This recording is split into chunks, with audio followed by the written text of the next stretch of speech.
I have a little bit of an update. Dahlia Taquali seems to now be living in Tulsa, Oklahoma, and has a warrant out for her arrest for assault and battery.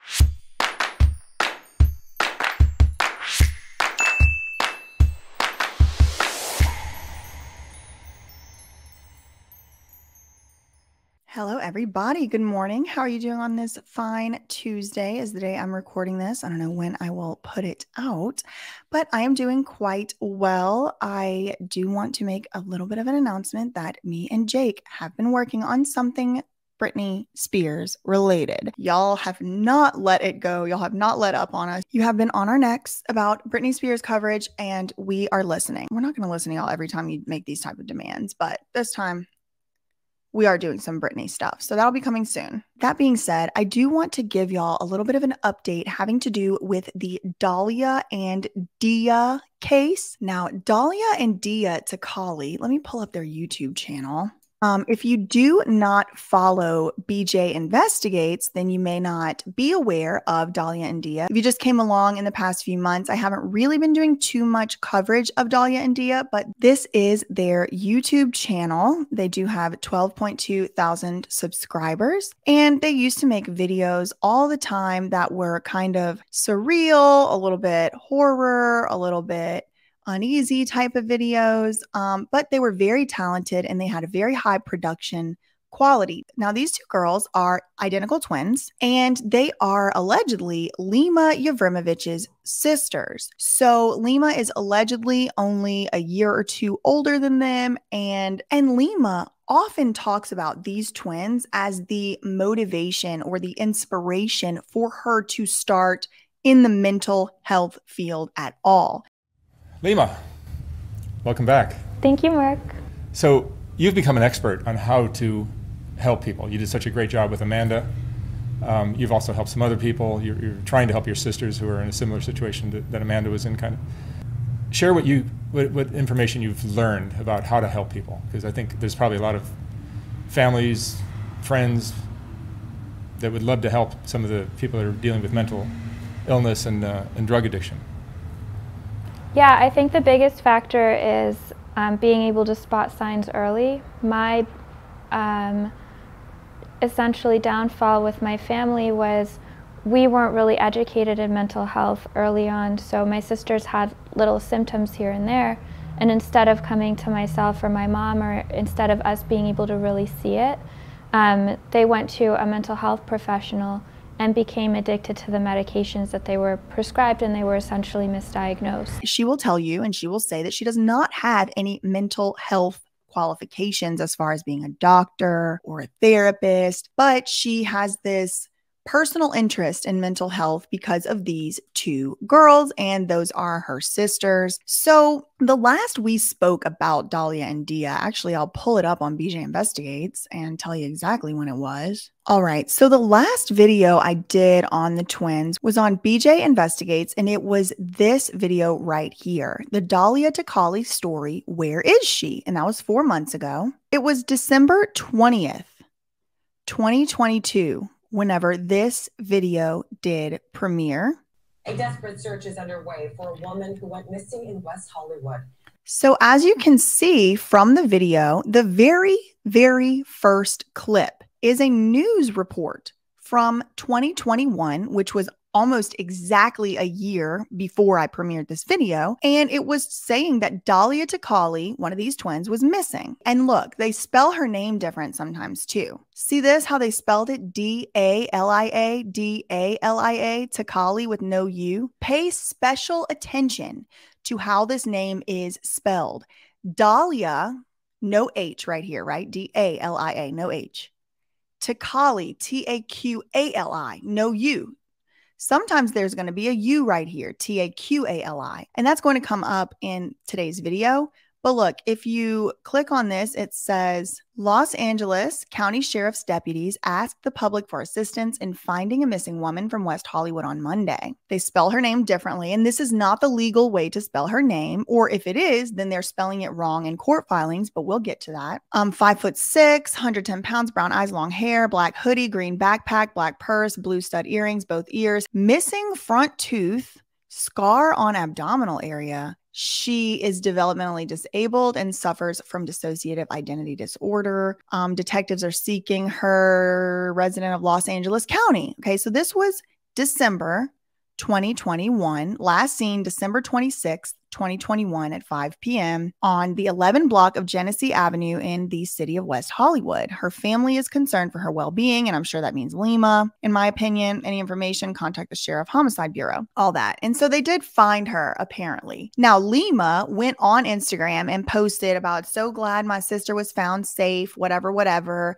And she put all these very confusing hashtags, like hashtag missing woman, hashtag human hashtag help me, all these weird hashtags. And it was just weird. So I made a video 4 or 5 months ago in December called, like, where is Dahlia Taquali? The Dahlia Taquali story, where is she? Well, thanks to an intrepid subscriber, someone who is really on the research beat, actually 2 of y'all sent me this, I have a little bit of an update. So without further ado, let's get into the update. And that is that Dahlia Taquali seems to now be living in Tulsa, Oklahoma, and has a warrant out for her arrest for assault and battery. Y'all know I have requested all the police documents. I have requested the police report, the 911 call, the body camera footage, and I haven't heard a damn word from Tulsa, Oklahoma. I sent them a reminder / nudge email yesterday. But what we were able to procure, thanks to one of my friends doing a little bit of legwork with the courts, were some court documents. I don't know if I'm going to get into actually reading word for word those documents, but I do want to share what I know with y'all to some extent. Me and Jake are working on a full-scale BJ Investigates on this topic, so it'll probably be in there. In the meantime, all these documents are publicly available and anyone can get them. So let me pull up the court website, which you can't actually get the documents from the court website. You have to call or you have to go up there and get them. Okay, I'm going to just search by party. Taquali. See how I spelled that with a U? Taquuali. And see how I spelled that with an H? Dahlia. Okay, and then you just go and press go. Now, I did not limit by case type or district court or anything like that. And if you just scroll and scroll and scroll, you will find this case. Case number 2023-1022. Date filed was just last month, April 6th, 2023. And the defendant is Dahlia Taquali. And look how they spelled it, with an H and a U. All right, so here is what we do have available to us as members of the public. State of Oklahoma versus Taquali Dahlia. Now, it is being seen by a traffic court judge. The attorneys on the case are listed as none. And this is interesting to me. The events on the case are listed as none. This is where I would expect to see, for example, the court hearing date or the arraignment date or something that has happened in this case, but it says none. Under counts, there's one count and it says count as filed. I don't know what abgen is, but it says assault and battery in violation of 21 OS 644B. And then it says date of offense, December 6th, 2022. So this is kind of interesting to me because the date of offense is December 6th, 2022. My video came out that same month, December 20th, 2022. So about 2 weeks before I posted this video, where is Dahlia Taquali? She was being accused, at least, of assault and battery. Now, further interesting to me is that the charges were not filed until 4 months later.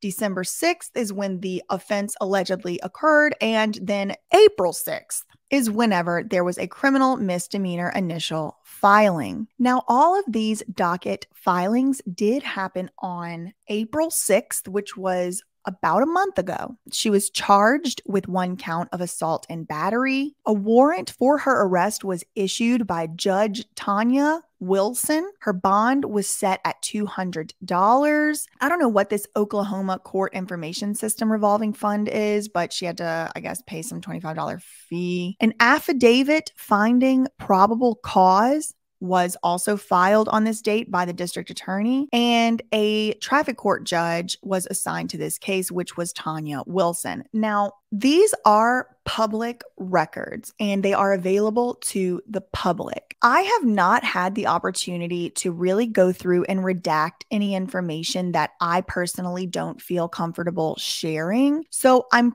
probably not going to pull up the whole entire document here on the live. I will maybe take some screenshots of this document for right now purposes. And then on the BJ Investigates, I'll properly redact all the stuff that I personally want to redact. Again, I'm not hiding this information from y'all. If you really want to find it, you are able to find it. I don't have proprietary access to this. There's just some stuff in here that I personally just don't know fully if I feel comfortable sharing quite yet. But yeah, anyway. Okay. So what I'm looking at here is the affidavit showing probable cause, which is this document referenced right here. So I did get my hands on this document, at least some version of it from the courts, the affidavit finding probable cause. And I'm looking at it here, and it says that the victim being alleged in this case is the mother to defendant Dahlia Taquali.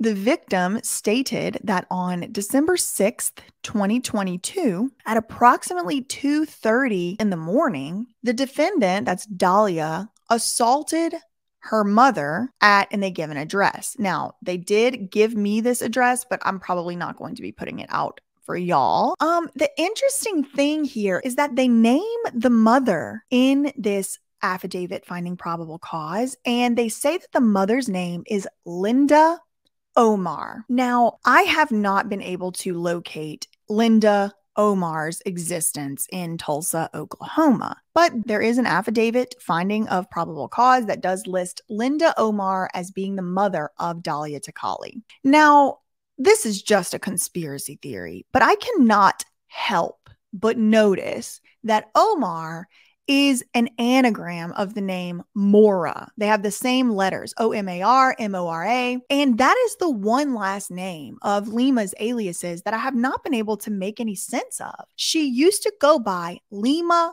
Mora, but she never said that she was married to someone named Mora. She also goes by Lima Yevremovich, Lima Taquali, and Lima Taquali Yevremovich. Now, in many ways, those names make sense.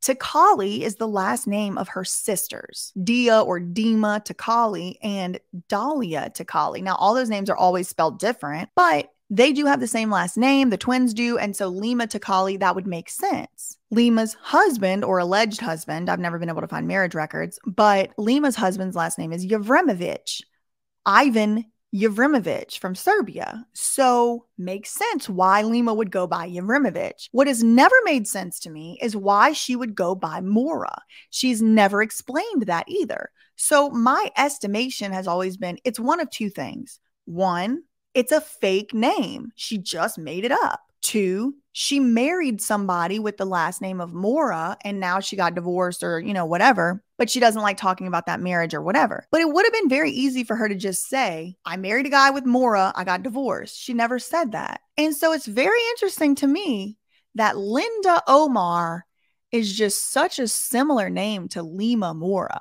Now, am I saying that Lima is the mother of Dia and Dahlia? No, but I am saying this alleged victim could have said that she was Linda Omar and could have been actually Lima Mora. I really don't know. I have no idea. The issue that I'm running up against is that I've never been able to ascertain who the parents of these twins are. Not only have I not, the whole investigation team has really never been able to pinpoint who Dahlia Taquali's mother is or who Lima's mother is. Lima has all these stories about being horrifically abused as a little girl and as a child by her father. And she says that her mother took Dahlia, Dia, and Lima away from that abusive household, which if that is true, that is not good. I would never wish that on anyone to have had to go through that, even if I don't like them. And allegedly, According to Lima, the mom took Lima and the twin sisters and took them out of that abusive situation and got on a plane and flew them across from Canada to US or from wherever they were to Canada. I don't exactly remember. And also the story changes, but there has been mention of this mother by Lima several times. And so maybe her name really is just Linda Omar. If that's true, I have all kind of questions. I'm just curious in general, like, why does Lima have so much to do with these girls' lives if their mother is here, like living in houses with them? Also, when did Dahlia move from LA to Oklahoma? Has she been living there for a while? I really don't know. This all allegedly happened in December. The court filing happened just last month in April. So there's a long description here on the affidavit that discusses the allegations of what happened. We can get into those later. But what I will say is the alleged assault, according to this affidavit showing probable cause, did involve Dahlia making allegations against her mother, Linda Omar, that her mother was, quote, abusing her through technology. The DA goes on to say in this affidavit, Dahlia seemed to be experiencing a mental health crisis. The victim, Linda Omar, stated she believed Dahlia could have unalived her that night. The victim also believed that Dahlia was capable of unaliving her own self due to the multiple threats she had made of doing so. The victim completed a third-party affidavit and the defendant was placed in protective custody. Dahlia was then transported to St. Francis Hospital, where she was held for a mental health evaluation. So they did bring Dahlia to the hospital, seemingly against her will, because it does say placed in protective custody, transported to St. Francis. The victim had red marks on her neck. Photographs were taken to document her injuries and uploaded to the system. So that is one document. Let's see, the other document is called Initial Filing with Information, and it says the district attorney for Tulsa County, Oklahoma, Stephen Kunzweiler, prosecutes in the name and by the authority of the state of Oklahoma. Dahlia Taquali, on or about December 6th, 2022, did commit the crime of assault and battery, a misdemeanor, by unlawfully, willfully, and wrongfully committing an assault and battery upon the person of one Linda Omar, by then and there hitting and choking her about the body with force and violence and with unlawful intent to do her corporal hurt and bodily injury, contrary to the form of the statutes in such cases made and provided and against the peace and dignity of state. Okay, and then the people listed as witnesses are Linda Omar, Rochelle Swanson Myers, Patrick Garner, and Megan Eldridge. So someone else actually made me aware of some discrepancies and some contradictions having to do with Lima's age and her graduation year. She has said on public filings that she has made with courts that she was born in July 1989 and that she graduated high school in 2008 from a high school called Union High School in Tulsa, Oklahoma. So that is what Lima has said on documents. Let me just pull it up. I wasn't even going to cover this. I was just going to do the twins thing today, but to be honest, why not? I'll just put it all in one video. Okay.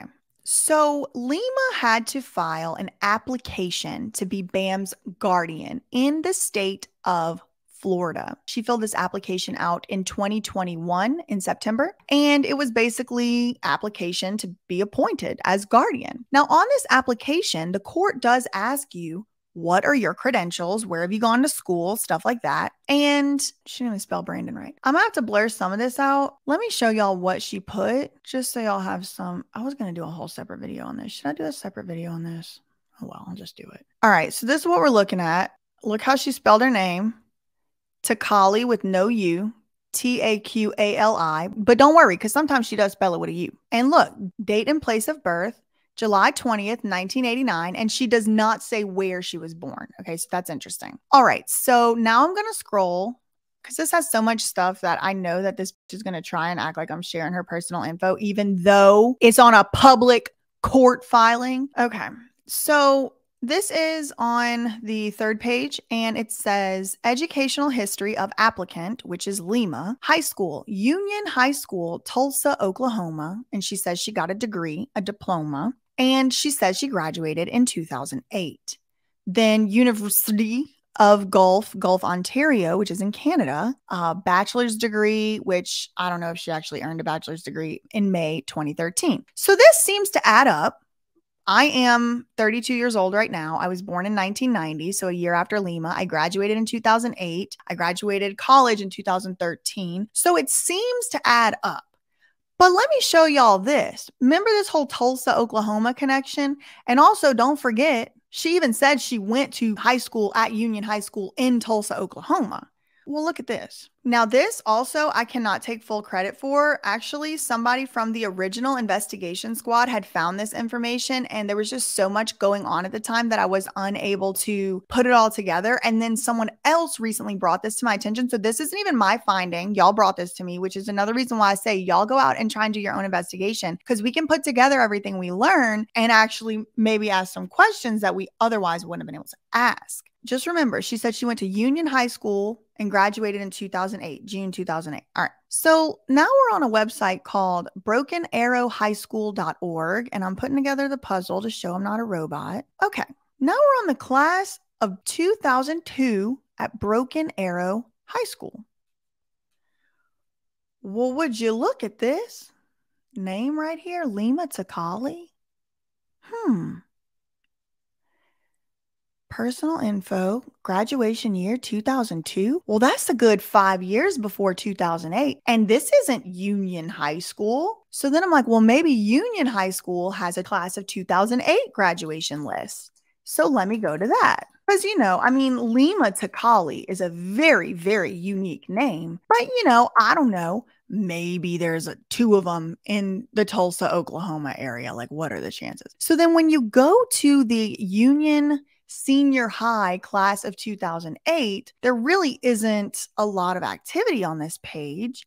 They do have a Union Senior Yearbook from 2008, but unfortunately, when I try to look at it, it is not a public record, and I would have to sign up for an account. So if anybody does know about Union High School, or if you have a 2008 yearbook or something like that, if you want to look for Lima, that'd be great, because look, there's only really 3 people registered here, and I'm sure there's actually a lot more people in this graduating class, but I'm not going to go all the way as to say that that is definitely the same Lima, but it's a very, very uncommon name. And I have never found another Lima Taquali. Yes, sometimes she spells it with the U. Sometimes she spells it with no U. Sometimes she says Taquali, sometimes she says Yevremovich, and sometimes she says Taquali, Yevremovich, and Taquali is spelled differently often. But I have seen Lima spell it with a U and without a U. I have seen Dahlia Taquali spelled with an H, without an H, with a U, without a U. So I'm going to say that I'm inclined. It's just my theory, just my speculation, just my opinion. Y'all can have whatever opinion you want to have. I'm not telling you what to think. I wasn't there. I do not know. But I am investigating, and I will get to the bottom of it. That's all I really had for today. In the meantime, facts ain't defamation. Love you, Mina K. Bye.